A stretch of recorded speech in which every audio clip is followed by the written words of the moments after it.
Mr Katter was elected to the Queensland Parliament in 1974 and over 18 years held portfolios of Northern Development, Aboriginal Affairs, Heritage and Mines and Energy. Mr Katter features in 2 books on university reading lists describing the battle to secure Indigenous land legislation in Queensland. Some of his ministerial highlights included being the minister primarily responsible for establishing the QIDC State Bank. Murdoch Press recently announced it will publish Mr Katter's 20th Century History of Australia, An Incredible Race of People. In the Federal Parliament, Mr Katter's committee service has included the House of Representatives Standing Committee on Aboriginal and Torres Strait Islander Affairs. And as federal MP, he was a key player in the battle over the Snowy Hydro. And of course, you all remember the important role, the integral role he played in the recent decision about who was actually going to govern our country. Ladies and gentlemen, please welcome on behalf of the Media Gallery and the Media Club, Mr Bob Katter.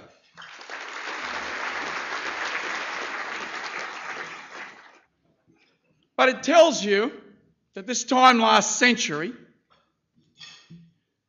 1 in 31 of us that went down the mines never came back up again.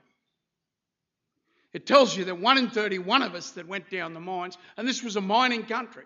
They called us diggers in the First World War. We only had shearing and mining. That was all we had, gold mining. We're treated like dogs. The shearers, the executive of the AWU, were in jail with 3 years hard labour because they'd called a strike. 3 of them were shot dead at Dagworth Station, and Waltzing Matilda was written some 2 or 3 weeks after. In the land, well, the land was owned by people like Lord Vestey, owned 2.5% of the entire surface area of Australia. Most of that was in Queensland. English, Scottish and Australian. The sugar mills were owned by Colonial Sugar Refining Company, and they bought Kanaks out who were nothing more really than slaves to work for nothing and undermine the wages that so many of us had fought so hard for. And if I sound like a bit of a lefty, not only was my family very what we'd consider left, but great-granddad is in the history books because he gave he's a very rich man and a very powerful man, and most certainly would have been considered working class, I can assure you. He gave £3,000 to the strike fund in the 1890s because decent people knew this was wrong and it had to be changed. And when governments had the courage to do the things that needed to be done, the people loved them. The people loved them. He said every single election was won in every single seat north of Bundaberg by the ALP for nearly 45 years. That was how the people said thank you to a man that built our sugar mills, that gave us a decent wage, that saw that we didn't have to go down the mine and die, a man that built the grain silos so we could have a grain industry, smashed Vesties so that we didn't live on our knees in the cattle industry because all the meatworks were owned by Lord Vestey, and took the land off them and redistributed it to Queenslanders instead of British absentee landlords.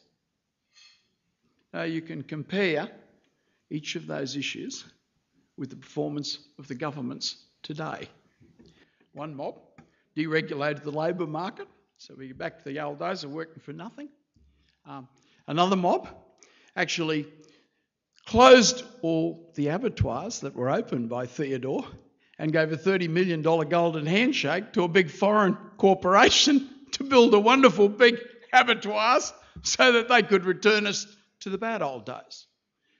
Every one of those industries that were regulated by those great men has been deregulated. So in each of the farming industries, we can work for nothing again. In the dairying industry, the day before deregulation, we were receiving 59 cents a litre for our milk, the dairy farmers. The day after, we were receiving 42 cents a litre for our milk. Was that benefit passed on to the consumers? No way, Jose. The price went up over the next 2 years, 40 cents a litre. So somebody made an awful lot of money out of that decision. So you say to me, why are we out there with a new political party? Well, tell me what the alternatives are. And I didn't come here to make a political speech, but I must make this point. As sure as the sun rises tomorrow, if the current government of Queensland is re-elected, they will sell the electricity industry. Absolutely no doubt about that. Every single thing that they are doing and have done would indicate that they will sell it. And the difference between the two parties is, so the other mob get elected, they will sell it faster. That is the only difference. They will sell it faster. 3 giant sugar mills producing ethanol, clean petrol to put in your petrol tanks.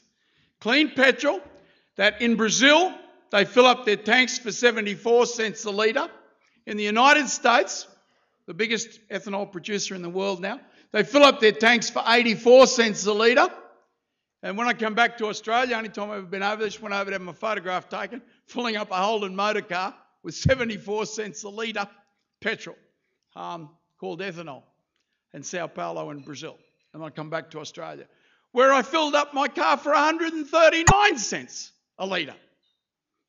But if the 4 oil companies own 90% of the throughput at the houses, well, they'd be damn stupid to sell it for any less, wouldn't they?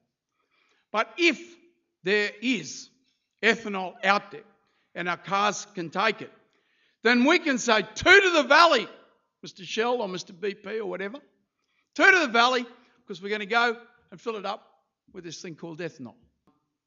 The Country Party decided that they were going to build a railway line from a little town that I didn't know it existed, actually, a town called Gladstone, about 1,800 people.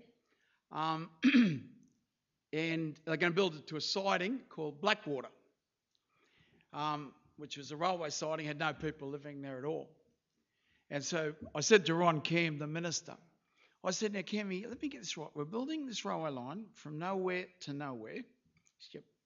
We haven't got a single contract for a single tonne of anything to be carried on it. That's right. And I said, now we're going to build $1,000 million for that, $500 million for the port, and we've got nothing to go through the port. That's right. And then on top of that, we're going to build one of the 4 biggest power stations in the world, and not a single person to buy power. And he said, what are you, a little dingo catter, are you? And I said, no, Cammy, if everyone in that parliament, if I get in there, because I was running for parliament, if I get in there, if everyone walks away from you, you know I'll be the last bloke standing behind you. And his funeral, he said that I was to give the speech, the panegyric at his funeral. We were very close, Ron and myself.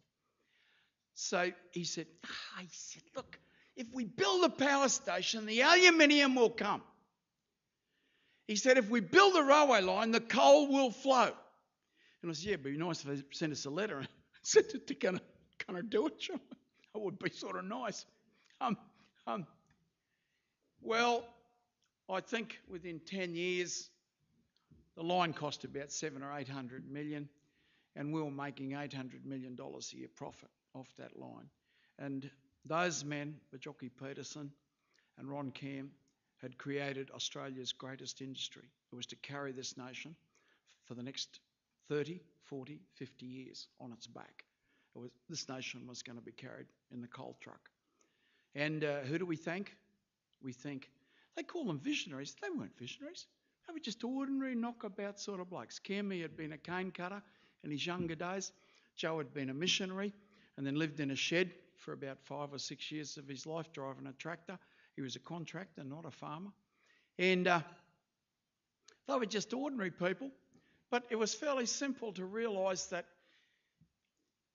Les Thies and Yettar were saying, we can't have a coal mine unless we've got a railway line. And the government was saying, well, we can't build a railway line until there's some coal mines there. So nothing happened. And it's the same with us today in northwest Queensland. You know, we can't open the mines up unless we've got electricity.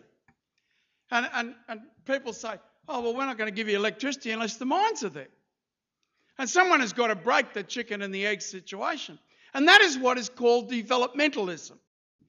Now let's go in sharp contrast to bring you back to modern day Australia and modern day Queensland. In the last 2 months, I read in my newspapers where BlueScope Steel made a series of announcements that they're cutting back in Australia, and we all know that they're moving out. Yeah, you read that, you know that they're moving out. The steel industry is closing down. We have the most efficient steel industry in the world. One man in our steel industry produces 720 tonnes. The nearest to us is about 300 tonnes per man. We're 720. And yet we can't compete. Apples, we've announced that the apples are coming in. Well, we have no hope of competing against the Americans or New Zealand, where they work for $9 an hour. I don't know how you stay alive in Australia on $9 an hour. So we can't compete, so we're ta-da. We're not talking about Chinese apples, where people pick them for $9 a week. We're not talking about Chinese apples, but they'll be coming in too. This month, it'll make me sad at the end of this month, because we will produce our last electric motor. This country cannot produce an electric motor. I mean, the most elementary technology. 1/3 of all electricity goes into electric motors, and we can't make them in Australia. We haven't got the technological capacity when CMG closes at the end of this month. This is all in a 2-month period. Walkabout, the big swimwear company, announced they're moving offshore, and Qantas. And I say with some bitterness, because my family, put money in there to a point where we felt the pain. Granddad put a lot of money, and he was in the second rung of investors in Qantas, and we lost all our money. And Granddad said, oh, it doesn't matter, it's for the good of the country. We need airlines servicing us in Australia. And then I said, no, we've got to put more money in. So he went and put another heap of money in, and they went broke again. But we never regretted that. When I see the Flying Kangaroo taking off for Singapore or for Los Angeles, I take great pride. Australia's got their own airline. We got our own mechanics that can build and repair and make in Australia. We got 10,000 highly skilled engineering mechanics. But they've announced that it's going to fly away. It's going to be owned by Korea Airlines and JAL, Japan Airlines, and it'll be based in Singapore. And you won't have any of those 10,000 jobs there. They'll all be based in Singapore. And your pilots that'll be flying your aeroplanes, it'll be like they've done in Europe, where these people that are now running Qantas come from. You'll have your pilots flying for $66,000 a year. Well, I don't want a bloke on $66,000, thank you, in charge of my 747 aeroplane that's flying me. I don't think that's a real good idea at all. For those of you who don't know my history, I was the Minister for Mines that had a vote of no confidence passed in him by the mining industry. The chairman of the mining industry was a bloke that I'd sacked as head of the QIDC, the state bank, and we rescued the sugar industry. I was right and he was wrong. But he got a bit of payback in there. Who could blame him? But no, there was a real issue in there. There was lock the gate legislation in Queensland. Now, in the period of greatest mineral development of any state probably on earth, that great period of the 80s and 70s, when this state went boom straight through the roof, and we became the leading state in the country in an economic sense, in every sense, we had lock the gate legislation.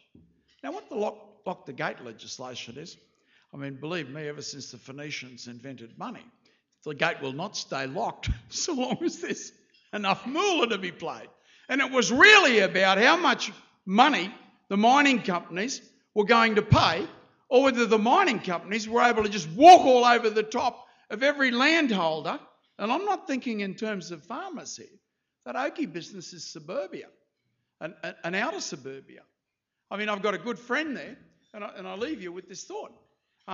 His son and daughter, they're about to build a rodeo ground out there, Australian roping champion, and they got told that they've now got an EPM over them, exploration permit, and he said, well, what happens now? Are you going to mine? Are you going to buy it off me? No, we're not going to make any of those decisions yet. And he said, well, how long will it be before you make it? He said, oh, it'll be years and years, mate. But I've got to be honest with you up front, it'll probably be 6 years before we make a decision. I said, well, what happens to me? I can't sell the place now that you've got the EPM on it. I can't go ahead and build this because you're going to take it off me at any minute. So his life, the rest of his working life almost, is on complete hold now and is wrecked. And, you know, Clara River boys don't cry, but he was a man that was very, very upset that night, and his wife was very, very upset. Well, you know, I mean, do you think that we can have foreign mining companies walking here and just walk all over the top of us, do what they like? And if you're saying that lock the gate legislation is wrong, well, my argument is the greatest period of economic mineral development in maybe the world's history took place in this state through those 2 decades when lock the gate legislation was in place. Now, if, you know, foreign mining companies think they can come in here, do what they like, walk all over the top of us, pay us nothing, kick us off our land, no, they can't. If you're saying to me, are we going to stop mining? In due course, we will be announcing our policies, Aidan and I, and they will be very, very favourable for mining. But you will have to realise that we Australians are not going to be walked all over the top of. Clearly, Andrew's original proposals, if he's still holding to them, will close an awful lot of our community centres, our hotels and our clubs. And clearly, we can't just simply, as a society, cannot afford for that to happen. Clearly, Andrew and Nick Xenophon particularly are right in saying that there are problem gamblers out there. We have targeted them in Queensland very, very well, the clubs and pubs. And if you mandate those arrangements, I think that you'll overcome a hell of a lot of the problem. It's voluntary at the present moment, and it's got to be mandated, put into regulations and law. What we say is we are going to capture the power in Queensland, and Woolworths and Coles will go down below 22%. The Americans are screaming blue murder because their big two have got to 23%. Walmart and its competitor are on 23%. There's 21 books about them on the shelves over there. And depending on what set of statistics you want to have a look at, they're on between 88 and 92% in Australia. And absolutely nothing being done about it. So when you deregulate an industry, you know, whatever the agricultural industry is, well, the price is driven straight down through the floor. And I don't blame Woolworths and Coles. They're not there to be Santa Claus. They're there to make money. And you know, when I was taught economics, you'll maximise your profits with your price. Well, you know, you maximise your profit, putting the price at 42 cents a litre. And for 10 years, that price was huge for milk. Now, the last 2 years, they've decided to have a little touch-up, box on, with Woolworths and Coles. But what happens to the dairy farmers? Remember, within 2 years of dairy deregulation, there was a farmer, not a dairy farmer, a farmer committing suicide every 4 days in this country. In 3 years' time, most certainly in 4 years' time, you will live in a country that cannot feed itself. We will be a net importer of food.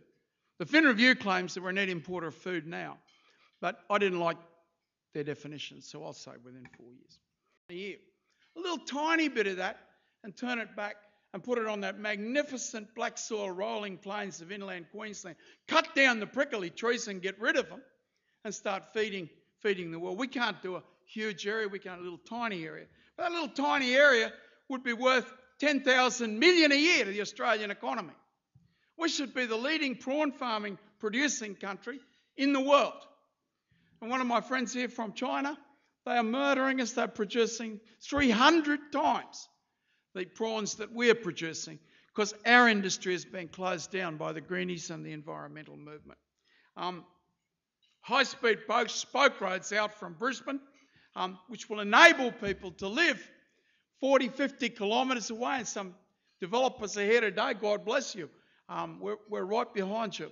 So that you can get to work quickly of a day. High speed, very high speed.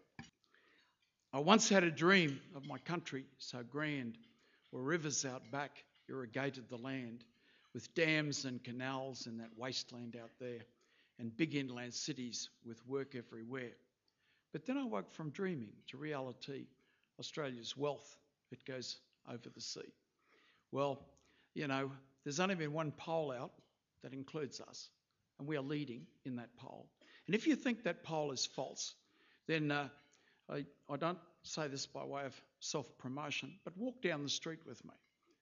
Ruthven Street in Toowoomba, if you like, or Gill Street in Charters Towers, or Sheridan Street in Cairns, or Queen Street in Brisbane, and see if the people appreciate what we're saying. That someone at long last is saying, no, you are not going to privatise everything in this state and then flog it off to overseas interests. That is not going to happen. Yes, you will spend money on development so that there'll be jobs and industry for our children and our grandchildren, and not putting it all in the basket like gold that will run out. That will not happen. Thank you very much for coming along today. Very greatly honoured by your presence here. Thank you.